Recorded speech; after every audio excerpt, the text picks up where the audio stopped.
Ambati silks Kanchipuram sorry store now in Vijayawada. Exclusive పట్టు saris, సల్వాస్ and lehengas. తెలంగాణలోని కోట్లాది మంది రైతన్నలకు రాష్ట్ర ప్రభుత్వం తీపి కబురు అందించింది. గడిచిన కొద్ది రోజులుగా యాసంగి పెట్టుబడి సాయం కోసం ఎదురుచూస్తున్న అన్నదాతల నిరీక్షణకు తెరదించుతూ రెండో విడత రైతు భరోసా నిధులను ప్రభుత్వం నేరుగా రైతుల బ్యాంకు ఖాతాల్లో జమ చేసింది. ప్రభుత్వం సుమారు 45,11,947 మంది రైతుల ఖాతాల్లో 2,206 కోట్ల నిధులను జమ చేసింది. మొదటి విడతలో కలిపి ఇప్పటి వరకు మొత్తం 5,653 కోట్లు రైతాంగానికి అందించినట్లు అధికారిక గణాంకాలు చెబుతున్నాయి. అయితే ఈ దఫా కూడా ప్రభుత్వం 1 ఎకరం నుంచి 2 ఎకరాల వరకు భూమి ఉన్న రైతులకు అత్యంత ప్రాధాన్యతనిచ్చింది. ఆర్థికంగా వెనుకబడిన రైతులకు ముందుగా లబ్ధి చేకూర్చాలనే సంకల్పంతో ఈ నిర్ణయం తీసుకున్నట్లు తెలుస్తోంది.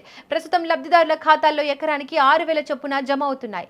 ఈ ప్రక్రియ మరో 3 రోజుల పాటు నిరంతరాయంగా కొనసాగనుంది. ఒకవేళ ఏప్రిల్ 25వ తేదీలోపు మీ ఖాతాల్లో డబ్బులు పడకపోతే రైతులు అస్సలు ఆందోళన చెందవద్దని అధికారులు చెబుతున్నారు. డబ్బులు రాని వారు ప్రాథమికంగా కొన్ని పనులను తనిఖీ చేసుకోవాలని అధికారులు సూచిస్తున్నారు.